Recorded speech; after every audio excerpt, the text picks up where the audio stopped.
Mampukah Menteri Perdagangan yang baru, Zulkifli Hasan, mencari solusi dari berbagai persoalan yang ada dan bagaimana kinerja Jokowi ke depan dengan tim yang baru tersebut? Kami akan bahas bersama dengan Wakil Ketua Umum PAN, Yandri Susanto, dan Ketua DPP Partai Perindo Bidang Politik dan Kebijakan Publik, Heri Budianto. Assalamualaikum, selamat malam Bapak-Bapak. Assalamualaikum. Ya, saya ke Bang Yandri terlebih dulu. Bang Yandri, pucuk dicinta ulam pun tiba. Nampaknya itu layak disematkan untuk apa yang saat ini dirasakan dengan bergabungnya PAN di kabinet Pak Jokowi, begitu ya? Ya, jadi ini memang prosesnya panjang ya, Mas. Kita setahun yang lalu, bulan Agustus, di Rakernas itu atas permintaan semua pengurus PAN seluruh provinsi, PAN gabung dengan pemerintahan Pak Jokowi. Ya. Tapi waktu itu kita nggak pakai syarat ya harus jadi menteri atau jadi wakil menteri atau berapa BUMN, enggak. Karena kita ingin membantu Pak Jokowi untuk menyelesaikan banyak persoalan bangsa. Ya. Nah, termasuk beberapa kali juga ada isu reshuffle, ya kan? Atau bahkan pernah reshuffle yang pertama masuk, Pak Jokowi nggak ribut. Termasuk yang kemarin, saya dari hari Senin tanggal 13 April itu bareng Bang Jul terus. Sampai makan malam, ngobrol ngalung ngidul, nggak ada tanda-tanda mau dipanggil gitu. Ternyata hari Selasa sore, kira-kira Bang Jul nelpon 1 jam 3 sore, nanya posisi di mana ya? Saya bilang mau ke DPP PAN, coba ke WD Chandra dulu. Ternyata Bang Jul ke istana. Baik, ya kan? Singkat cerita pada akhirnya dilantiklah begitu hari ini ya Bang Yandri. Tapi saya kutip tadi apa yang disampaikan soal membantu untuk mengatasi persoalan bangsa dan negara. Saat ini persoalannya jelas, ada persoalan minyak goreng yang harus dihadapi oleh Bang Zul. Mengapa Bang Zul jadi orang yang tepat untuk menjadi Menteri Perdagangan?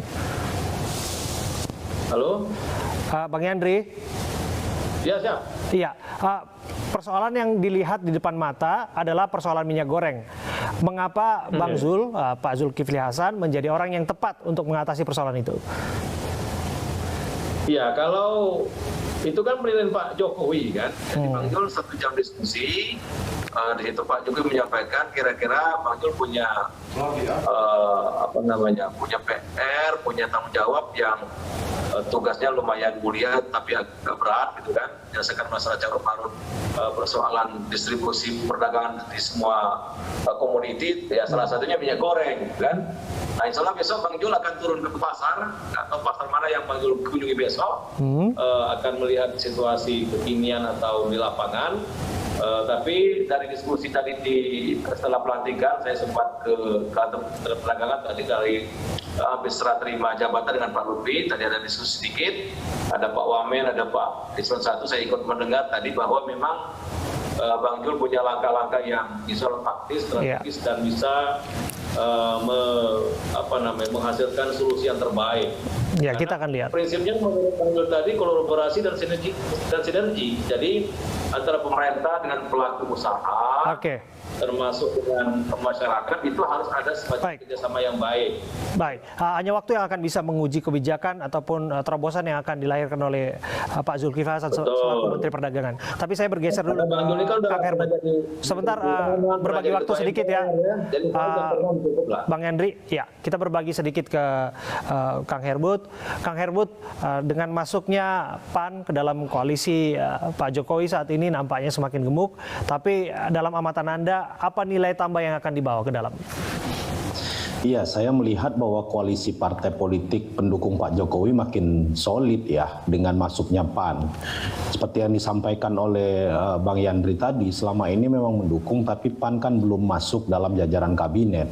Dengan masuknya PAN, saya kira ini satu komposisi yang final dan komposisi yang lengkap.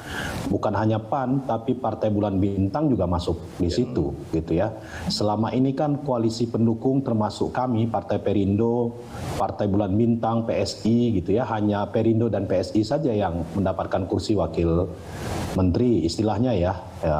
Perjuangan sama-sama seluruh partai saya kira sama. Jadi kami positif melihat ini, dan bacaan saya juga koalisi ini akan makin solid dan akan terus mengawal pemerintahan Presiden Jokowi dan Ma'ruf Amin sampai Oktober 2024. Saya lebih ke teknis lagi soal sosok dari Bang Zulkifli Hasan yang didapuk sebagai Menteri Perdagangan. Di sana ada persoalan ekonomi, tak hanya berhenti sampai di situ, ada politiknya, bahkan ada hukumnya di sana. Kalau melihat track record dari sosok Zulhas, Anda sepakat dengan penempatan tersebut? Ini ke saya. Iya, ke Anda dong, Kang Herbut. Iya, sebenarnya secara partai saya tidak elok untuk mengomentari Bang Zul, tapi secara pribadi saya mengenal juga beliau. Jadi bukan hanya Bang Yandri.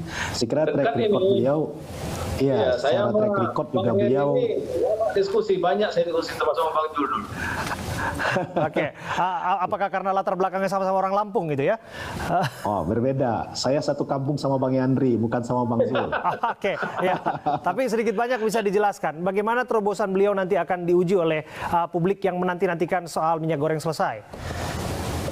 Iya, saya kira memang langkah selama ini yang ditunggu publik adalah bagaimana mengatasi persoalan-persoalan perdagangan, terutama mengenai minyak goreng. Saya kira dengan jam terbang ya, dengan Mendak yang baru, Bang Zulkifli Hasan harus mampu gitu ya, harus mampu. Bukan lagi bicara apa mampu, tapi harus mampu karena memang persoalan itu berlarut-larut dan Presiden sangat jelas menyampaikan bahwa ini bukan persoalan makro tapi mikro. Nah, kita harus ingat, mungkin publik juga perlu tahu bahwa selain pernah jadi menteri, Bang Zul kan pernah juga pebisnis ya, punya pengalaman juga. Saya kira tidak begitu sulit bagi beliau. Bagi kami Partai Perindo ya positif, dan justru kami melihat ke depan bahwa koalisi ini bisa saja berlanjut sampai 2024. Kita nggak tahu juga, tapi ya paling tidak bacaan saya kalau situasinya seperti ini ya, kemungkinan kan kita tahu bahwa memang PAN, Golkar dan P3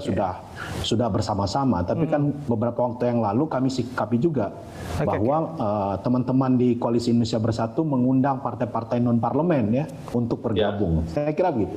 Oke, saya terakhir ini ke Bang Yandri. Bang Yandri, kalau dilihat akan langgeng sampai 2024, harapannya kalau misalnya urusan minyak goreng selesai, urusan harga-harga bisa dikendalikan, ini sebagai ujung tombak di Kementerian Perdagangan, nampaknya itu akan bisa berjalan mulus. Apakah itu yang dirasakan oleh PAN saat ini? Ya, saya kira komitmen kita semua, termasuk Perindo, PSI, siapapun partai politik Indonesia maunya bangsa ini kan keluar dari sebuah persoalan. Karena itu kan menyangkut hajat hidup orang banyak. Tugas partai politik salah satunya itu menyambut persoalan masyarakat dengan mencari solusi yang terbaik. Jadi kalau misalkan selesai dengan baik, ya berarti kan Pak Jokowi berhasil, koalisi Pak Jokowi berhasil. Maka kata Bang Heri tadi, ya kemungkinan untuk 2024 lanjut itu ya sesuatu yang sangat layak dan patut kita dukung gitu. Karena itu kalau sudah tahu rumusnya, kenapa tidak lanjut? Kira-kira gitu. Jadi insya Allah sudah berhasil, ya kita sama-sama lagi gitu. Oke, kiranya kemesraan itu bisa dirasakan oleh masyarakat di lapangan yang melihat apakah apa yang dirasakan. Yang paling penting ada Bang Abe, PAN harus juga mendukung Perindo untuk lolos ke Senayan. Ini yang penting. Kita akan tunggu perjuangan masing-masing partai ya untuk bisa nanti mendulang suara di 2024. Terima kasih Kang Herbut, terima kasih Bang Yandri Susanto.